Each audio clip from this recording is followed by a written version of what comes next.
आज की इस वीडियो में हम बात करेंगे ईसीटी की। तो ईसीटी क्या है? Electroconvulsive therapy. ईसीटी क्या है? इलेक्ट्रोकन्वल्सिव थेरेपी 1938 में दी। किसने दी? विनी एंड यूगो सर्लेटी ने दी। किसने? विनी एंड यूगो सर्लेटी ने दी थी। फर्स्ट सीजर कन्वर्जन थेरेपी किसने दी थी? मेडोना ने दी थी। किसने? मेडोना ने 1934 में। और ईसीटी को इलेक्ट्रोकन्वल्सिव थेरेपी भी बोला जाता है। फादर ऑफ कन्वर्जन थेरेपी की बात करें तो मेडोना ही आंसर जाएगा।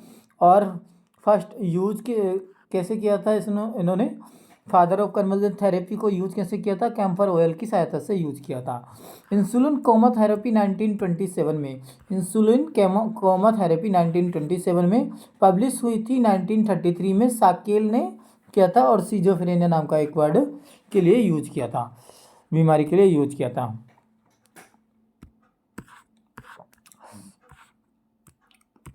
1939 में साइको एनालिसिस थ्योरी दी थी। किसने दी थी? सिगमंड फ्रू ने। 1949 में लिथियम जॉन कैड ने दिया था। और 1952 में एंटीसाइकोटिक फर्स्ट ड्रग आई थी जिसको हम सीपीजीएड नाम से बोलते हैं, क्लोरप्रोमाजिन फर्स्ट एंटीसाइकोटिक ड्रग आई थी जो कि डैनिकर ने दिया था। किसने दी थी? डेनिकर ने दी थी। 1965 में बीएससी नर्सिंग में सिलेबस में क्या ऐड हुआ था? Psychiatric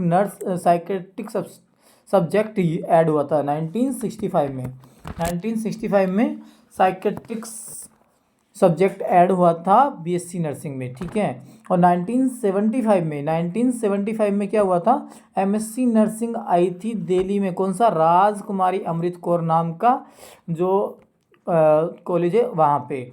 the position immediately before the ECT include. तो ऑप्शन नहीं दिया है इसमें भी। इसमें है सुपाइन पोजीशन देंगे क्योंकि हार्ड सरफेस पे देंगे, क्योंकि हम ईसीटी से पहले हम दे देते हैं एट्रोपिन सल्फेट जो कि करता है सिक्रीशन को कम। और आफ्टर हमें देनी होगी लेटरल पोजीशन, क्योंकि सिक्रीशन हो जाते हैं बहुत ज़्यादा, जिससे लेटरल पोजीशन एस्पिरेशन के चांस ना हो, उसके लिए हमें इसको क्या देना होता है? ईसीटी के बाद हमें देती है लेटरल पोजीशन। लेफ्ट लेटरल या राइट लेटरल कोई सी भी एड कन्वीनियंस दी जा सकती है। मेडिसिन वर्क किस पे करती है? एंटी डिप्रेजेंट पे।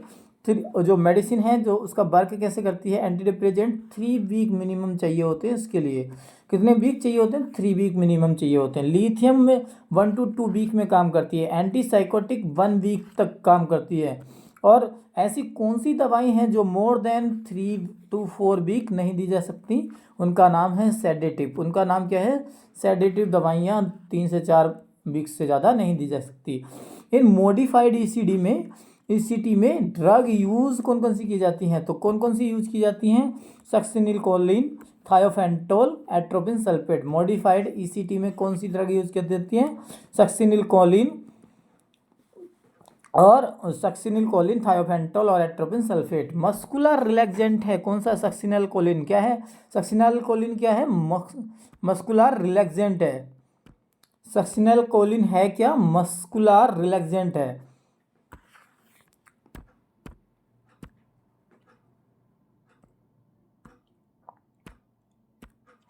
हाँ, तो सक्सिनिलकोलिन है क्या? मस्कुलर रिलैक्सेंट है, ठीक है। और थायोपेंटोल सोडियम क्या है? ये क्या करता है? एनेस्थेटिक एजेंट है। क्या है ये?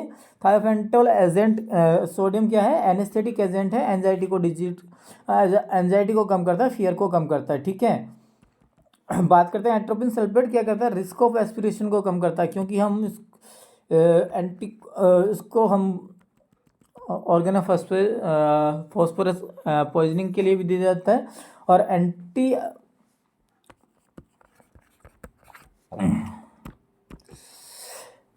एट्रोपिन सल्फेट हम रिस्क और एस्पिरेशन, इससे होता क्या? हमारे सिक्रीशन कम हो जाते हैं, इसलिए हम इसको देते हैं किसमें? ईसीटी में, ठीक है। Risk of respiration depression is a death का कारण भी बन सकता है, इसलिए हमें ईसीटी के बाद रिस्क ऑफ रेस्पिरेशन को सबसे पहले देखना होता है। क्राइसिस कितने प्रकार के होते हैं भाई? सिचुएशनल क्राइसिस, एडवेंशियस क्राइसिस और मैचुरेशनल क्राइसिस। सिचुएशनल क्राइसिस में कौन कौन आता है? सिचुएशनल क्राइसिस में आता है loss of love one, financial loss हो जाए, जॉब का लॉस हो जाए, ये सब क्या है? सिचुएशनल है। एडवेंशियस क्या है? डिजास्टर या अर्थक्वेक, डिजास्टर आ गया, अर्थक्वेक आ गया, फ्लड आ गया, कोरोना आ गया। और रेप, असोल्ट और मर्डर और एक्सीडेंट, ये सब भी किस में आते हैं? एडवेंटिशियस क्राइसिस में आते हैं, एडवेंशियस क्राइसिस में जाते हैं। मैचुरेशनल क्राइसिस एक अजब भी प्रकार का क्राइसिस होता है। डेवलपमेंटल मैचुरेशनल क्राइसिस, इसमें क्या होता है? बच्चा सबसे ज़्यादा जो कहते ना स्कूल के लिए परेशान करता है, इसी एज में परेशान करता है। एडोलसेंट, अगर शादी के बाद मतलब शादी की उम्र आने वाली है, मैरिज के बाद और ओल्ड एज के लोगों में भी क्या होता है? मैचुरेशनल क्राइसिस होता है। और रिटायरमेंट के बाद भी मैचुरेशनल क्राइसिस होता है। सुसाइड रिस्क फैक्टर कौन कौन से हैं? तो डिप्रेशन सबसे पहले जाएगा, अल्कोहल जाएगा, सिजोफ्रेनिया वाले पेशेंट में, मेनिया वाले पेशेंट में। और इसमें क्या होता है? कमांड हेलुसिनेशन दिया जाता है, कमांड हेलुसिनेशन दिया जाता है। एज ग्रुप क्या होता है? एज ग्रुप क्या है? जो सबसे ज़्यादा सुसाइड टेंडेंसी के लिए 13 से 29 ईयर्स की एज में, वो भी 13 से 29 साल की एज में। एलोन पर्सन और डाइवोर्स पर्सन भी बहुत ज़्यादा इसके सुसाइडल रिस्क के सबसे ज़्यादा होते हैं। क्या शिकारी? और सबसे ज़्यादा कम अगर किस में होती है तो किस में होती है? मैरिड लोगों में। मैरिड लोग मतलब ना तो शादी जीने देती है ना ही मरने देती है, इसलिए उसको मरने भी नहीं देगी और जीने भी नहीं देगी। 13 to 19 years female age group anorexia nervosa के सबसे ज़्यादा शिकार होते हैं। एनोरेक्सिया नर्वोसा और बुलिमिया नर्वोसा दो तरह की बीमारियां पड़ी जाती हैं, जिसमें एनोरेक्सिया नर्वोसा में फूड को अवॉइड करते हैं, एनोरेक्सिया नर्वोसा में फूड को अवॉइड करते हैं। इंटेंस फियर होता है, ओबेस होने के डर से ये वॉमिट करते हैं। वॉमिट क्या करते हैं? ओबेस और एनोरेक्सिया नर्वोसा में होता क्या है? फूड अवॉइड करते हैं, खाते ही नहीं है, तो पतले तो होंगे। इंटेंस फियर होता है इनको मोटा होने का, मोटा ना हो जाए। इनमें बीएमआई कितना मिलता है? लेस देन 17.5 क्या मिलती है? बीएमआई मिलती है, ठीक है। और बॉडी टेम्परेचर बॉडी इमेज भी डिस्टर्बेंस हो जाता है, बॉडी इमेज भी डिस्टर्बेंस हो जाता है। नर्वोसा के लिए, बुलिमिया नर्वोसा में लार्ज फूड को अमाउंट को कंज्यूम कर लेते हैं, खाते हैं, फ्री का मिल रहा है खा लो, जैसे ऐसे लोग खाते हैं तो गिल्टी फील करते हैं। फिर उसके बाद में ये गिल्टी फील करते हैं, उसके लिए इनको याद आता है कि हाँ अब मेरा मोटापा बढ़ जाएगा, तो ये पर्गिंग करते हैं। पर्गिंग मतलब पेट उल्टियाँ करते हैं, मुंह में उंगलियां डाल डाल के उल्टियाँ करते हैं। वेट इसमें सबसे ज़्यादा वेट क्या होता है? नॉर्मल या स्लाइटली बिलो नॉर्मल होता है, इसमें बीएमआई कम नहीं होता है। नेक्स्ट मेरा क्वेश्चन है, when an adolescent induce vomiting after taking adequate favourite food is known as bulimia nervosa. जैसे कि अभी बात किया था कि फ्री का मिल रहा है, खा लो। सेल्फ इंड्यूस वोमिटिंग को में हमें क्या होता है? हाइपोकैलेमिया देखने को मिलता है, क्योंकि एसिड से अल्कलोसिस की तरफ हाइपोकैलेमिया देखने को मिलता है। Most common age group in which anorexia nervosa में बी डेवलप। मोस्ट कॉमन जो एज ग्रुप है क्या होता है? वो एडोलसेंट, वो भी कौन सा? फीमेल। और इसमें क्या इनके हाथों में इनकी जो ये हमारा मेटाकार्पल होता है, इन पे रसेल साइन देखने को मिलता है। इसको सौर नकल बोलते हैं, इसको क्या बोलते हैं? सौर नकल भी बोला जाता है, ठीक है। Which of the following symptom are include in alcohol withdrawal except? Alcohol withdrawal में क्या क्या सिम्टम कहते हैं ना सिम्टम इंक्लूड होते हैं, एक को बाकी सबको छोड़ देते हैं। Which of the following symptoms are include in alcohol withdrawal में कौन कौन से सिम्टम इंक्लूड होते हैं? एक्सेप्ट यानी छोड़ के, तो डिलीरियम टीमेंस होता है, कोरास्कोप साइकोसिस is a complication, alcoholic fit is a delirium कहते हैं alcohol withdrawal symptom. Alcoholic fit या अल्कोहलिक हैलुसिनेशन भी क्या है? अल्कोहल विड्रॉल है। और कॉम्प्लिकेशन की बात करें तो क्या है? कॉम्प्लिकेशन कोरास्कोप साइकोसिस और क्या है? वर्निकेज एनकेफेलोपैथी।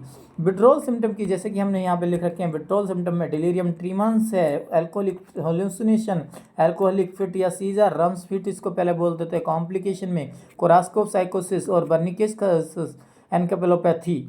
और इसमें क्या हो जाता है, वनिकेज एनकेफेलोपैथी में आता है lack of vitamin B1 thiamine की कमी हो जाती है, लैक ऑफ विटामिन B1 यानी थायामीन की कमी हो जाती है। एल्कोहलिक हेलोसिनेशन क्या होता है, alcoholic hallucination auditory hallucination after 12 hour के बाद देखने को मिलता है, एल्कोहलिक फिट 24 घंटे के बाद देखने को मिलता है, डिलीरियम ट्रीमंस 48 घंटे के बाद देखने को मिलता है, डिलीरियम ट्रीमंस 48 घंटे के बाद देखने को मिलता है। और डिलीरियम ट्रीमंस सबसे ज़्यादा क्या होता है, डेंजरस होता है, क्लाउडीनेस ऑफ द कॉन्शियसनेस हो जाता है इसमें।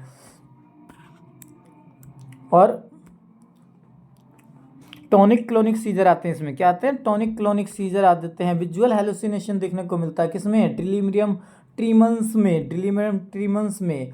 और hypertension, severe diarrhoea, vomiting, dehydration, cardiac arrest और डेथ होने के भी चांस होते हैं किसमें, डिलीरियम ट्रीमंस में। ये मोस्ट डेंजरस होता है। तो कॉम्प्लिकेशन की बात कर लेते हैं। तो कॉम्प्लिकेशन किस दो प्रकार के होते हैं, कोरास्कोप और वर्निकेज एनकेफेलोपैथी। कोरास्कोप सिंड्रोम भी होता है। तो कोरास्कोप में मेमोरी डिस्टर्बेंस हो जाता है। कोरास्कोप सिंड्रोम में क्या होता है, मेमोरी डिस्टर्बेंस होता है, रिसेंट मेमोरी को रिकॉल नहीं कर पाता, इसको एंटरग्रोड एमोनेसिया बोला जाता है। वर्निकेज एनकेफेलोपैथी में न्यूरोलॉजिकल चेंजेस देखने को मिलते हैं। ठीक है, नेक्स्ट मेरा क्वेश्चन है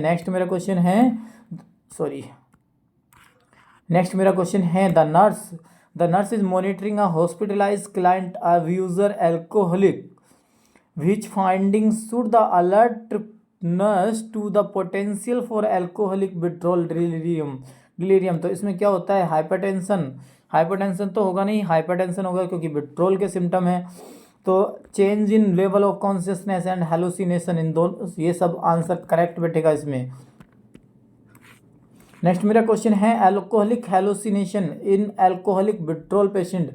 एल्कोहलिक अगर विड्रॉल है तो ऑडिटरी हेलुसिनेशन जाएगा, एल्कोहलिक विड्रॉल है तो क्या जाएगा, ऑडिटरी हेलुसिनेशन। इन डिल्यूजन ट्रीमंस में देखने को मिलता है केवल विजुअल हेलुसिनेशन, वरना सब में क्या होता है, alcoholic hallucination. Which of the following is an acute anti craving drug, which of the following is an anti craving drug, anti craving मतलब acamprosate drug of choice for the alcoholic withdrawal. Alcoholic withdrawal के लिए क्या drug of choice है, क्लोरोडिजापोक्सिड, लिब्रियम नाम से आती है।